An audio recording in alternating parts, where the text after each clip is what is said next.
Assalamualaikum warahmatullahi wabarakatuh. Selamat pagi anak-anakku. Apa kabarnya kalian semua? Semoga kalian semua dalam keadaan sehat walafiat dan siap untuk menerima materi dari Ibu pada hari ini. Di kesempatan kali ini Ibu akan menjawab pertanyaan-pertanyaan kalian yang telah kalian tuliskan di Google Classroom mengenai materi drama. Pertanyaan-pertanyaan kalian sangat bagus dan sesuai dengan materi yang kita bahas, yaitu tentang drama. Beberapa pertanyaan sudah Ibu jawab pada saat Ibu menjelaskan materi mengenai drama. Jadi Ibu tidak akan bahas semua pada video ini karena beberapa pertanyaan sudah terjawab di materi sebelumnya. Dan juga ada pertanyaan-pertanyaan yang sama dari beberapa kelas, sehingga pembahasannya oleh Ibu digabungkan untuk mengefektifkan waktu. Pertanyaan yang pertama adalah, dalam drama tragikomedi duka berakhir bahagia, apakah bisa sebaliknya? Tentu saja bisa, karena tidak ada yang namanya bentuk drama komedi tragi. Berarti tragikomedi intinya itu adalah drama tersebut di dalamnya ada kesedihan dan ada kegembiraan. Yang disebutkan di situ berakhir bahagia karena memang pada umumnya sebuah cerita itu berakhir bahagia. Namun jika sebuah drama tragikomedi ternyata berakhir sedih, itu kemungkinan bisa saja karena semua bentuk drama bisa berakhir bahagia atau bisa berakhir sedih. Apakah perbedaan naskah film dan naskah drama? Naskah film tentu saja digunakan dalam pembuatan film. Naskah drama digunakan untuk pementasan drama. Yang berbeda itu adalah tampilan dan latarnya. Biasanya kalau drama disajikan pada latar atau tempat yang sama, tidak berpindah-pindah di tempat itu juga, dan disaksikan secara langsung, secara live. Itu biasanya di sebuah studio, di sebuah gedung, itu untuk pementasan drama. Sedangkan kalau film mungkin saja dibuatnya berhari-hari, berminggu-minggu, berbulan-bulan, bahkan ada yang bertahun-tahun, sehingga jadilah sebuah film dengan latar yang berpindah-pindah dan ada proses penyuntingan dalam film. Kalau drama tidak ada proses penyuntingan, itu biasanya disaksikan secara langsung. Kalau misalnya sekarang sudah modern, drama itu direkam dan ditayangkan di televisi, itu tetap saja tidak ada proses penyuntingan. Tetap saja dari awal sampai akhir tidak ada istilahnya ada cut seperti di syuting film. Yang berikutnya ini banyak sekali yang bertanya, apa perbedaan adegan dan babak? Babak itu adalah bagian dari sebuah drama. Drama bisa terdiri dari satu babak, dua babak, dan seterusnya. Drama itu bisa singkat, bisa juga drama terdiri dari satu buku yang isinya drama semua. Sedangkan adegan adalah bagian dari babak. Jadi setiap babak ada adegan-adegan. Nanti akan kita lihat contohnya. Ini adalah drama yang berjudul Kejahatan Membalas Dendam karya Idrus yang dibuat sekitar tahun 1970-an, 1945 sampai 70. Ini dibuat setelah kemerdekaan Indonesia. Kita lihat di dalam ini babak pertama. Babak pertama diawali dengan prolog. Di sini prolog sebuah jalan yang sepi di Jakarta. Di sebelah kanan agak ke muka sebuah lentera gas menerangi jalan itu sedikit ketika layar dibuka. Ini babak pertama, dan di dalam babak ini ada adegan. Adegan pertama, seorang agen polisi mondar-mandir lalu pergi. Tiap adegan belum tentu ada dialognya. Lalu masuk ke adegan kedua. Sudah itu muncul dari kanan seorang perempuan muda melihat ke sana kemari. Lalu masuk ke adegan 3. Ada ilustrasi, nah ini namanya ilustrasi. Lalu masuk ke dalam dialog. Jadi tidak harus setiap adegan itu ada dialognya. Dan kalau sudah ada dialognya bentuknya seperti ini, Di sini kita bisa lihat, sekalian juga Ibu jelaskan, ada yang bertanya tentang kramagung. Kramagung itu apa? Kramagung itu adalah perilaku dari tokoh yang dituliskan di dalam naskah drama. Ini contohnya kramagung. Tampil ke muka menggeleng-gelengkan kepalanya. Ini menggambarkan apa yang tokoh tersebut lakukan ketika drama itu dipentaskan. Jadi kalau kita hanya baca pun bisa membayangkan tokoh itu sedang bagaimana. Itu yang maksudnya drama baca juga ya. Ketika kita membaca drama tersebut, kita juga bisa membayangkan bagaimana situasi dalam sebuah drama. Kita lihat di sini percakapan Asmadi Putra. Dia berbicara, telah kusangka ia lemah sambil mengangkat dahunya. Ini adalah kramagung. Ini kramagung. Lalu ini ada lagi dialog. Nah, dialog Asmadi Putra ini ada lagi kramagung. Ini yang namanya kramagung yang menggambarkan perilaku seorang tokoh dalam drama. Paham ya? Pertanyaan berikutnya adalah bagaimana cara agar penonton terpukau dalam pementasan drama? Tentu saja kita harus mempelajari naskah drama, menghayati naskah drama dengan baik. Jika kita sudah menghayati naskah drama tersebut, maka kita akan memerankan tokoh drama tersebut dengan sungguh-sungguh dihayati, sehingga penonton akan terpukau dan merasakan emosi atau perasaan dari tokoh drama kita yang memerankan tokoh tersebut. Apakah ending dari drama atau resolusi harus sesuai harapan penonton? Sebetulnya resolusi atau akhir cerita itu baru akhir dari pemecahan masalah, tapi bisa jadi dianggap sebagai akhir dari sebuah drama karena dengan berakhirnya masalah dianggap selesai drama tersebut. Akhir cerita itu memang idealnya sesuai harapan penonton. Biasanya harapan penonton itu happy ending ya inginnya, terus tokoh utama selalu menang supaya penonton merasa puas setelah menonton drama tersebut. Tapi kenyataannya tidak selalu begitu. Kalau cerita yang happy ending itu di dalam karya sastra itu disebutnya yang klasik begitu. Jadi yang baik selalu menang, yang jahat selalu kalah, dan semua berakhir bahagia. Tapi kalau untuk yang modern-modern ini, biasanya sebuah jalan cerita itu disesuaikan dengan kenyataan yang ada atau yang aslinya ketika mungkin saja tokoh utamanya tidak bahagia di akhir, tapi orang-orang terdekatnya bahagia, itu kan tetap saja sedih ya. Kita tidak ingin seperti itu.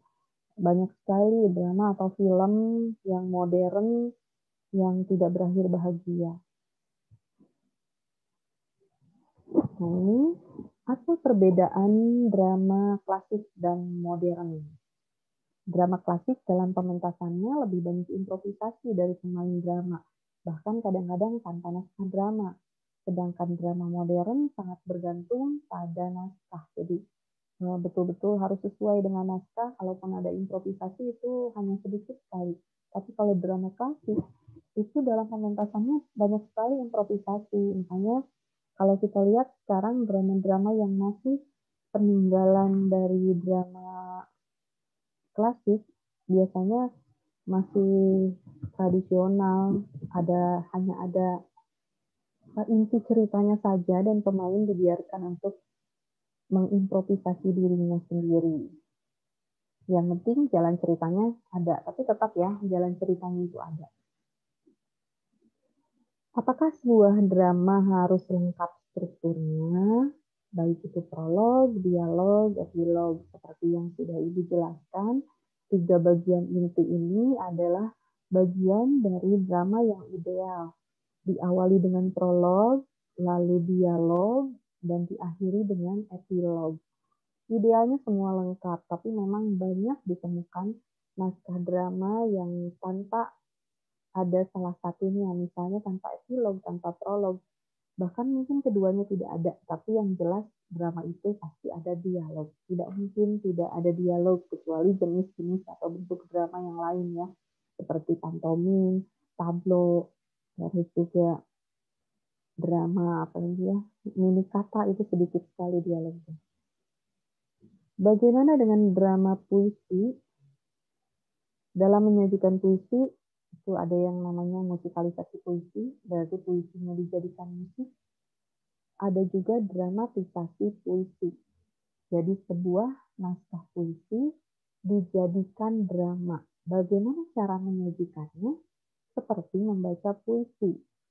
Jadi tetap saja ini teknik membaca puisi dengan gerak seperti sedang bermain peran atau drama. Jadi ketika berdialog, itu seperti orang berpuisi. Tapi berdialog antara satu dan lainnya. Kadang dari satu bait ke bait yang lain, mereka saling berbagi bait karena ternyata bait-bait tersebut adalah sebuah pertanyaan dan jawaban atau dialog yang saling menjawab. Gitu. Mungkin kalian harus praktik supaya lebih mengerti ya. Bagaimana dengan fungsi drama dulu dan sekarang?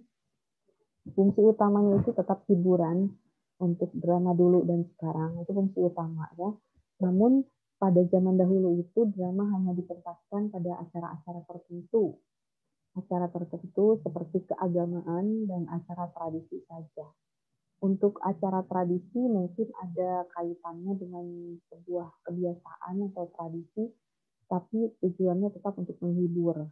Kalau untuk kegiatan keagamaan, seperti contohnya ada drama liturgis, itu tujuannya bukan menghibur, tapi karena mereka tahu drama itu adalah sesuatu yang menyenangkan untuk disaksikan, sehingga dijadikan media untuk menyampaikan kisah-kisah keagamaan yang diharapkan agar yang menonton itu akan lebih memahami tentang kisah-kisah keagamaan tersebut. Itu yang namanya drama liturgis yang biasanya disajikan langsung di acara kebaktian gereja, seperti yang Ibu sudah jelaskan. Sedangkan untuk drama yang sekarang itu fungsinya untuk hiburan tetap ya, tapi bisa dipentaskan kapan saja, tidak usah menunggu saat-saat khusus. Jadi kalau sekarang bagaimana media menayangkannya? Untuk sekarang sudah agak jarang media menayangkan drama, seringnya itu film-film atau sinetron-sinetron ya. Kalau zaman dulu waktu Ibu masih kecil itu masih ada acara drama di televisi.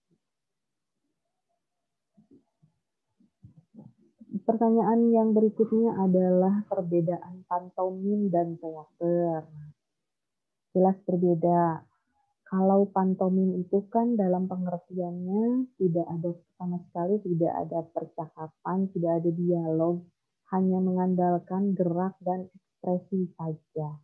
Sedangkan dalam seni teater, selain gerak dan ekspresi juga tetap ada dialognya, tapi memang semuanya itu digabungkan gerak, ekspresi, dan dialog. Tapi ya itu lagi disambungkan dengan seni peran, seni drama, itu berbeda dengan dialog biasa ya. Kalau seni teater itu lebih ekspresif begitu ya. Di dalam seni teater malah lebih dekat kepada dramatisasi puisi tadi. Jadi tidak seperti bicara biasa. Gitu. Tapi ada dialog. Kalau pantomim sama sekali tidak ada dialog. Hanya dari gerakan dan ekspresi saja. Apakah film itu termasuk drama? Film dan drama itu sama-sama seni peran. Ada tokohnya, sama ya semuanya. Ciri-cirinya hampir sama, hanya beda di tampilan saja. Seperti yang tadi Ibu sudah jelaskan.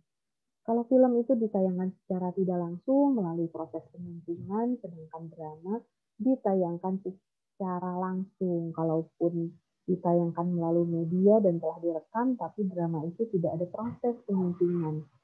Mungkin kalau sekarang sudah terjadi perkembangan lagi bahwa ada yang namanya drama Korea. Drama Korea itu akhirnya seperti film, hanya tidak tahu kenapa disebut seperti itu. Padahal pada awalnya drama itu pengertiannya seperti itu ya, bukan seperti film yang bisa disunting dan ditayangkan secara tidak langsung. itu yang namanya perkembangan sastra, perkembangan bahasa. Ya mungkin kalian jadi agak bingung, kan ada drama Korea ya, ada drama ini, ada drama dan sebagainya. Sebetulnya kalau drama itu seharusnya ditampilkan secara langsung dan tanpa proses penyuntingan, jadi tidak terpotong-potong. Apakah pementasan wayang sama dengan drama? Iya, karena ada skenarionya atau naskahnya juga. Ada tokohnya juga walaupun wayang, tapi dalam wayang orang kan orang yang menampilkan atau yang pentas. Ini termasuk ke dalam drama tradisional, yaitu tadi ya, yang zaman dahulu ditayangkannya, disaksikannya pada saat-saat tertentu sesuai dengan tradisi rakyat atau penduduk setempat. Di dalam pementasan wayang ini tidak hanya dialognya saja atau jalan ceritanya saja yang bisa kita hayati, bisa kita pahami dari emosi dan sebagainya, tapi dari apa yang dipakainya, dari riasan wajahnya juga sangat berpengaruh. Bagaimana riasan wajah yang antagonis dan protagonis. Sama dengan sendera tari, drama yang tari dan gerak itu ya. Contohnya tari barong dari Bali, untuk yang jahat riasan wajahnya berwarna merah, untuk yang baik itu putih kalau tidak salah, dan pokoknya semua yang dia di tokoh itu pakai dan dandanan seperti apa itu sangat berpengaruh pada watak tokohnya. Itu drama itu seperti itu. Apakah lenong juga termasuk dalam drama? Iya, lenong juga drama karena ada tema, ada naskah, dan disaksikan langsung oleh penontonnya tanpa ada proses penyuntingan. Dan ini yang termasuk drama tradisional karena ada tema, ada naskah, tapi mereka bebas berimprovisasi, tapi tidak boleh keluar jalur dari tema dan naskahnya juga. Ada yang bertanya tentang drama berlatar belakang sejarah, termasuk drama apa. Untuk menentukan drama apa ya kita harus lihat bentuk-bentuk drama. Mungkin saja bisa dikatakan drama yang bertemakan tentang sejarah tertentu dengan bentuk drama tragedi. Bisa saja drama itu, jadi ini lebih ke tema kalau sejarah, terus apa gitu ya. Untuk bentuknya bisa apa saja. Bisa saja bentuk dramanya itu adalah drama puisi. Drama puisinya temanya sejarah. Bisa juga drama prosa, tentang apa sejarah gitu. Jadi termasuk bisa jadi bentuk drama apa saja yang bertemakan sejarah tertentu. Apa yang dimaksud drama musikalisasi? Drama ini dilengkapi dengan musik yang mendukung tema cerita, latar, dan situasinya. Terkadang malah musik atau lagu mendominasi drama tersebut. Ini sama juga dengan opera. Opera atau kalian suka tahu operet, kabaret gitu ya. Itu kan banyak sekali musik. Termasuk yang drama musikalisasi. Mengapa lafal dan intonasi penting? Jelas sekali penting, karena jika lafal dari pemeran drama tidak jelas, penonton tidak akan mengerti apa yang dia bicarakan. Makanya dalam seni teater itu sering sekali ada pembelajaran tentang bagaimana lafal yang sesuai intonasi, harus bisa bersuara tinggi, rendah, atau sedang. Karena di dalam intonasi juga sangat penting untuk penghayatan dari dialog drama. Jika intonasi yang dipilih sesuai, maka penonton juga akan menghayati peran yang dimainkan oleh pemain drama. Alur drama adalah orientasi konflik resolusi. Bagaimana jika salah satu tidak ada? Bagian alur tersebut sudah memiliki fungsi masing-masing, itu hanya 3. Jadi jika salah satu tidak ada, maka drama tersebut tidak sempurna. Coba kalian bayangkan sebuah drama tanpa penggambaran awal, tiba-tiba langsung konflik, lalu selesai resolusi ya, pemecahan masalah. Atau sebuah drama tanpa konflik, baru ketika penggambaran cerita drama tersebut tidak ada konflik, tahu-tahu selesai dramanya. atau tidak ada resolusi. Penggambaran awal cerita, lalu masalah terjadi, tapi tidak ada akhirnya sama sekali. Ini selesai nggak masalahnya? Jadi menurut Ibu, dalam drama ini, karena hanya ada 3 alurnya, tidak mungkin ada yang hilang salah satu. Karena itu adalah betul-betul unsur yang utama dalam alur drama. Apakah drama bisa menjadi tempat memperagakan suatu masalah yang belum diketahui kebenarannya?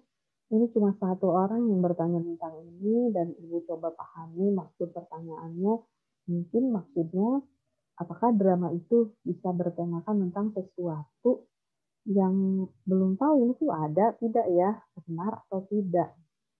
Drama, bahkan cerpen, novel, semua karya sastra itu bisa bercerita tentang apapun, bahkan sesuatu yang belum tentu terjadi atau tidak mungkin terjadi. Jadi apapun bisa diceritakan di dalam sebuah drama. Ada yang bertanya tentang apa sih tema drama eksplisit? Ibu jelaskan dua-duanya. Kalau eksplisit, temanya tertulis di dalam naskah dramanya. Sedangkan implisit, tema tidak tertulis di dalam naskah drama. Pembaca naskah drama menyimpulkan sendiri, oh ini temanya tentang pengkhianatan misalnya, karena setelah dibaca isi dramanya ternyata menceritakan tentang tokoh yang berkhianat kepada temannya sendiri. Itu kalau eksplisit ditulis di dalam naskah drama, mungkin ditulis di dalam prolog atau epilognya. Apakah bentuk drama boleh digabungkan? Boleh saja, karena itu kan yang dijelaskan di dalam buku itu bentuk drama dari berbagai penggolongan ya. Antara bentuk satu dengan bentuk lainnya itu bisa digabungkan. Misalnya, drama modern dan drama duka. Jadi drama duka yang bentuknya adalah drama modern, bukan drama klasik. Drama dialog dan monolog digabungkan dengan drama tragedi. Jadi drama tragedi itu di dalamnya berisikan dialog dan monolog, bukan drama mini kata.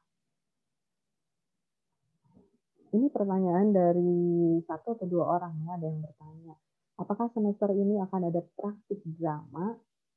Kalau tidak sedang masa pandemi, biasanya dari satu kelas itu dibagi menjadi 2 kelompok atau 4 kelompok untuk mementaskan drama. Tapi karena sekarang tidak memungkinkan, nanti Ibu akan meminta kalian memerankan sebuah percakapan yang berbentuknya monolog. Kalian mempertunjukkan drama monolog itu sendiri-sendiri saja dalam bentuk video, nanti dikirimkan ke dalam Google Classroom. Itu sebetulnya ada alternatif lain kalau kalian tidak keberatan. Kalian bisa, sekarang itu ada yang namanya drama virtual. Drama virtual itu kalian berempat misalnya atau bisa lebih memerankan drama dalam Google Meeting atau Zoom Meeting. Nanti di situ kalian perankan, Ibu bisa lihat bagaimana kalian berekspresi, saling menjawab atau saling berdialog berdasarkan teks atau naskah drama. Itu. Demikianlah pertanyaan-pertanyaan kalian yang sudah Ibu jawab. Mudah-mudahan kalian bisa memahami, dan jika kalian ingin memahami lebih lanjut, kalian bisa baca-baca lagi materi mengenai drama. Mudah-mudahan bermanfaat untuk kita semua. Wassalamualaikum warahmatullahi wabarakatuh.